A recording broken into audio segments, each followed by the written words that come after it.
Chapter 14. At the time when Amraphel was king of Shinar, Arioch, king of Elasar, Chedorlaomer, king of Elam, and Tidal, king of Goyim.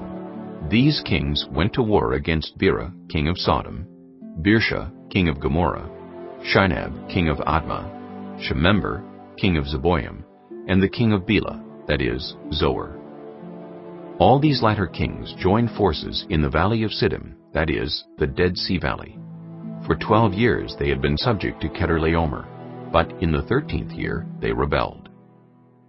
In the 14th year, Chedorlaomer and the kings allied with him went out and defeated the Rephaites in Ashtaroth-Karnaim, the Zuzites in Ham, the Emites in Sheva Kiriathaim, and the Horites in the hill country of Seir, as far as El-Paran near the desert.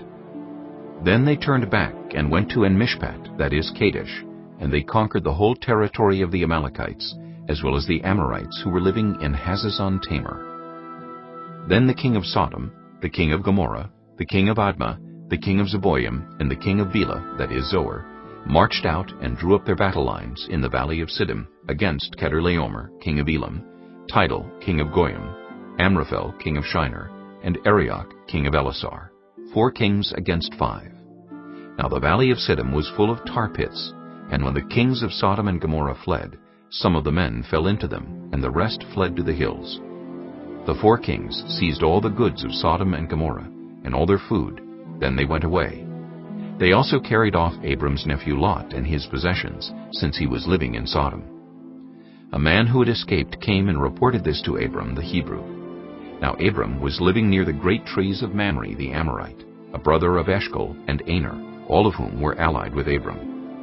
When Abram heard that his relative had been taken captive, he called out the 318 trained men born in his household and went in pursuit as far as Dan. During the night, Abram divided his men to attack them, and he routed them, pursuing them as far as Hobah, north of Damascus.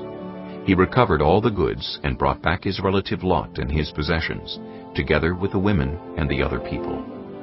After Abram returned from defeating Chedorlaomer and the kings allied with him, the king of Sodom came out to meet him in the valley of Sheva, that is, the king's valley. Then Melchizedek, king of Salem, brought out bread and wine. He was priest of God Most High, and he blessed Abram, saying, Blessed be Abram by God Most High, creator of heaven and earth. And praise be to God Most High, who delivered your enemies into your hand. Then Abram gave him 1/10 of everything.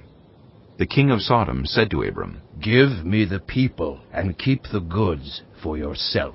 But Abram said to the king of Sodom, With raised hand I have sworn an oath to the Lord, God Most High, creator of heaven and earth, that I will accept nothing belonging to you, not even a thread or the strap of a sandal, so that you will never be able to say, I made Abram rich.